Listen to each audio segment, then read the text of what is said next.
اعوذ باللہ من الشیطان الرجیم بسم اللہ الرحمن الرحیم باب وضع الیمنى علی اليسرى عن سهل بن سعد قال كان الناس يؤمرون ان يضع الرجل اليد اليمنى على ذراعه اليسرى في الصلاة، نماز میں دائیں ہاتھ کو بائیں ہاتھ کے اوپر رکھنا۔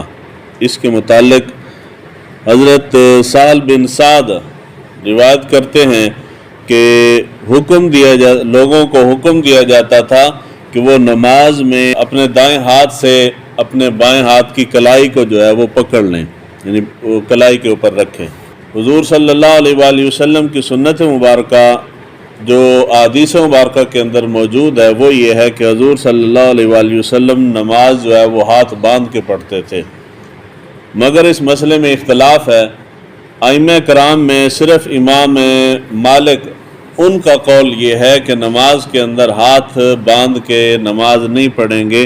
اگر نفلی نماز ہے تو اس میں کوئی ہاتھ باندھ کے نماز پڑھ لیتا ہے تو ٹھیک ہے، نفلی نماز کے علاوہ ان کے نزدیک ہاتھ باندھنا درست نہیں ہے۔ ہاتھ باندھنے سے مراد جب ہم تکبیر تحریمہ کہتے ہیں نا، اللہ اکبر کہہ کے تو ہاتھ باندھ لیتے ہیں، تو باقی تین ائمہ کرام جو ہیں، امام شافعی، امام احمد بن حنبل اور امام اعظم ابو حنیفہ رضی اللہ تعالیٰ عنہ، ان کے نزدیک یہ ہے کہ ہاتھ باندھے جائیں گے۔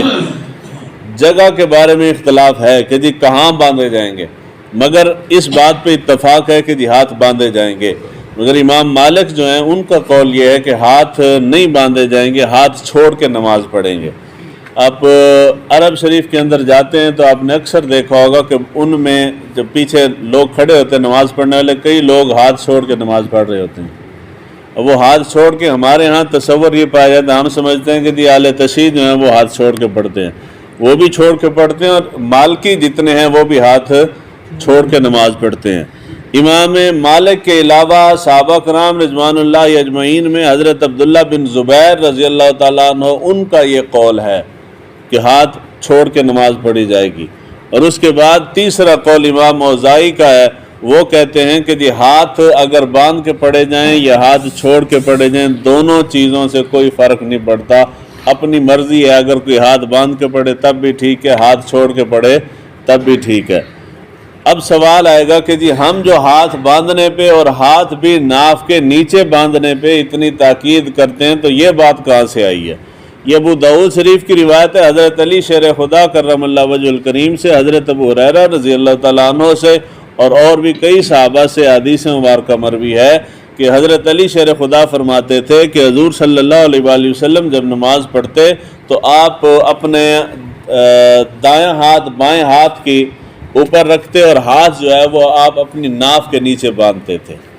یہ حضرت علی شیر خدا کرم اللہ وجہ الکریم ان کی روایت ہے ابو داؤد شریف کے اندر، اور روایت بھی درست ہے۔ تو احناف کا فتویٰ اس چیز کے اوپر ہے کہ نماز کے اندر ہاتھ باندھنے ہیں، اور ہاتھ بھی کس طریقے سے باندھنے ہیں کہ دائیں ہاتھ اوپر ہوگا، بائیں ہاتھ نیچے ہوگا، اور دائیں ہاتھ سے بائیں ہاتھ کی کلائی کو پکڑیں گے، اور یہ نہیں کہ پیٹ پہ باندھا یا سینے پہ باندھا، نہیں، حضور کی سنت مبارکہ ہے ناف سے نیچے باندھنے کی، تو ناف سے نیچے باندھیں گے۔ مسئلہ سمجھ آیا جی؟ اب یہاں کیا معاملہ یہ ہے کہ جب لوگ ہمارے ہاں نماز پڑھتے ہیں تو اس چیز کو اہمیت نہیں دیتے۔ ایک بندہ کھڑا ہے، نماز ایسے رکھ کے کھڑا ہے، دوسرا یہاں رکھ کے کھڑا ہے، یعنی یہ مسئلے کی وجہ سے نہیں، یہ اپنی لاپرواہی اور سستی کی وجہ سے ہے۔ آپ نے نماز پڑھنی ہے تو حدیث مبارکہ کے اوپر عمل کریں، اور اپنے دائیں ہاتھ سے اپنے بائیں ہاتھ کی کلائی کو پکڑیں۔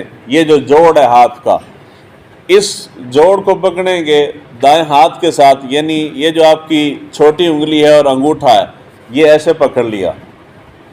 یہ کیفیت دیکھیں، یہ دائرہ بن رہا ہے، چھوٹی انگلی اور انگوٹھا، یہ دائرہ بن گیا، تین انگلیاں اوپر آ گئی، نظر آ رہا ہے جی؟ یہ ہے ہاتھ باندھنے کی کیفیت۔ اس طرح کر کے تو ہم باندھیں گے، ناف سے اوپر نہیں بلکہ ناف سے نیچے ہاتھ باندھیں گے، یہ ہے سنت طریقہ۔ تو کوشش کرنی چاہیے نماز آپ نے پڑھنی ہے تو نماز سنت طریقے سے ہی پڑھی جائے۔ اللہ تعالیٰ ہمیں دین کو سیکھنے سمجھنے کی توفیق عطا فرمائے۔